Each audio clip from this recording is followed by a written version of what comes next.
১৯১৭ সালের ২ এপ্রিল রাষ্ট্রপতি Woodrow Wilson জার্মানির বিরুদ্ধে যুদ্ধ ঘোষণার অনুরোধ জানাতে কংগ্রেসের একটি যৌথ অধিবেশনে যান।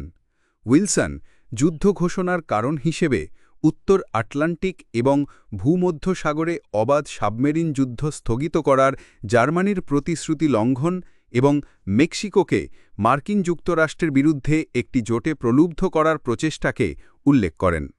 ১৯১৭ সালের ৪ এপ্রিল মার্কিন সিনেট জার্মানির বিরুদ্ধে যুদ্ধ ঘোষণার পদক্ষেপের সমর্থনে ভোট দেয়। ২ দিন পরে হাউস একমত হয়। পরবর্তীতে মার্কিন যুক্তরাষ্ট্র ৭ ডিসেম্বর ১৯১৭ তারিখে জার্মান মিত্র অস্ট্রিয়া-হাঙ্গারির বিরুদ্ধে যুদ্ধ ঘোষণা করে। ১৯১৭ সালে যাত্রী ও বণিক জাহাজের ওপর জার্মানির সাবমেরিন আক্রমণ পুনরায় শুরু করা উইলসনের মার্কিন যুক্তরাষ্ট্রকে প্রথম বিশ্বযুদ্ধে নেতৃত্ব দেওয়ার সিদ্ধান্তের পিছনে প্রধান প্রেরণা হয়ে ওঠে। ১৯১৬ সালের মার্চ মাসে ইংলিশ চ্যানেলে একটি নিরস্ত্র ফরাসি নৌকা সাসেক্স ডুবে যাওয়ার পর উইলসন জার্মানির সাথে কূটনৈতিক সম্পর্ক ছিন্ন করার হুমকি দেন যদি না জার্মান সরকার সমস্ত যাত্রীবাহী জাহাজ আক্রমণ করা থেকে বিরত থাকে এবং শত্রু বণিক জাহাজের ক্রুদের কোনো আক্রমণের আগে তাদের জাহাজ ত্যাগ করার অনুমতি না দেয়। ১৯১৬ সালের ৪ মে তারিখে জার্মান সরকার এই শর্তাবলী মেনে নেয় যা সাসেক্স অঙ্গীকার নামে পরিচিত হয়। তবে ১৯১৭ সালের জানুয়ারির মধ্যে জার্মানির পরিস্থিতি পরিবর্তিত হয়ে যায়। সেই মাসে একটি যুদ্ধকালীন সম্মেলনের সময় জার্মান নৌবাহিনীর প্রতিনিধিরা সামরিক নেতৃত্ব এবং কাইজার উইলহেম দ্বিতীয়কে বোঝান যে অবাধ সাবমেরিন যুদ্ধ পুনরায় শুরু করা ৫ মাসের মধ্যে গ্রেট ব্রিটেনকে পরাজিত করতে সাহায্য করতে পারে।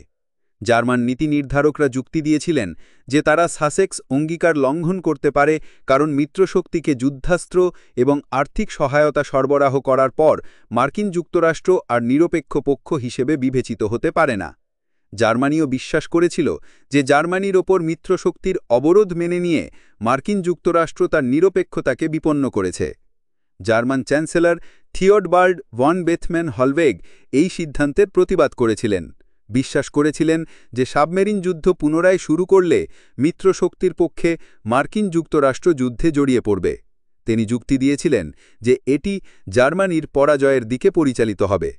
এই সতর্কতা সত্ত্বেও জার্মান সরকার নির্ধারিত যুদ্ধক্ষেত্রের মধ্যে সমস্ত মিত্রশক্তি এবং নিরপেক্ষ জাহাজের ওপর অবাধ সাবমেরিন আক্রমণ পুনরায় শুরু করার সিদ্ধান্ত নিয়েছিল এই বিবেচনায় যে জার্মান সাবমেরিনগুলি প্রথম মার্কিন সেনাজাহাজ ইউরোপে অবতরণের অনেক আগেই যুদ্ধ শেষ করবে। তদনুযায়ী ১৯১৭ সালের ৩১ জানুয়ারি মার্কিন যুক্তরাষ্ট্রে নিযুক্ত জার্মান রাষ্ট্রদূত কাউন্ট জোহান ভন বার্নস্টর্ফ মার্কিন পররাষ্ট্রমন্ত্রী রবার্ট ল্যান্সিংকে পরের দিন অবাধ সাবমেরিন যুদ্ধ পুনরায় শুরু করার জার্মানির ইচ্ছা ঘোষণা করে একটি নোট উপস্থাপন করেন। এই খবরে হতবাক হয়ে রাষ্ট্রপতি উইলসন ৩রা ফেব্রুয়ারি কংগ্রেসে গিয়ে ঘোষণা করেন যে তিনি জার্মানির সাথে কূটনৈতিক সম্পর্ক ছিন্ন করেছেন। তবে তিনি যুদ্ধ ঘোষণার জন্য অনুরোধ করা থেকে বিরত ছিলেন কারণ তিনি সন্দেহ করতেন যে মার্কিন জনগণ তাকে সমর্থন করবেন না যদি না তিনি পর্যাপ্ত প্রমাণ দেন যে জার্মানি কোনো সতর্কতা ছাড়াই মার্কিন জাহাজ আক্রমণ করতে চায়। উইলসন জার্মানির সাবমেরিনগুলি মার্কিন জাহাজ আক্রমণ করা থেকে বিরত থাকলে জার্মানির সাথে আলোচনার সম্ভাবনা উন্মুক্ত রেখেছিলেন। তথাপি ১৯১৭ সালের ফেব্রুয়ারি এবং মার্চ জুড়ে জার্মান সাবমেরিনগুলি কয়েকটি মার্কিন জাহাজকে লক্ষ্য করে ডুবিয়ে দেয়, যার ফলে অসংখ্য মার্কিন নাবিক এবং নাগরিক নিহত হয়। ২৬ ফেব্রুয়ারি উইলসন কংগ্রেসের কাছে মার্কিন নৌবাহিনীর কর্মী এবং সরঞ্জাম দিয়ে মার্কিন বণিক জাহাজকে সশস্ত্র করার কর্তৃত্ব চান।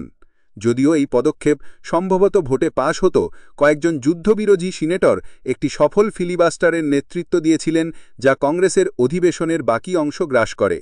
এই বিপর্যয়ের ফলে রাষ্ট্রপতি উইলসন নির্বাহী আদেশ দ্বারা মার্কিন বণিক জাহাজকে সশস্ত্র করার সিদ্ধান্ত নেন, একটি পুরনো জলদস্যুতার আইনের উদ্ধৃতি দিয়ে যা তাকে তা করার ক্ষমতা দিয়েছিল।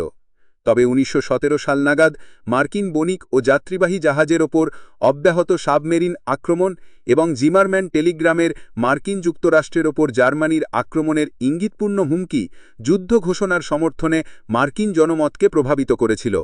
পরবর্তীতে আন্তর্জাতিক আইন অনুযায়ী জার্মান সাবমেরিন থেকে তাদের রক্ষা করার জন্য বেসামরিক জাহাজে মার্কিন নৌবাহিনীর সদস্যদের মোতায়েন করা ইতিমধ্যেই জার্মানির বিরুদ্ধে যুদ্ধের একটি পদক্ষেপ।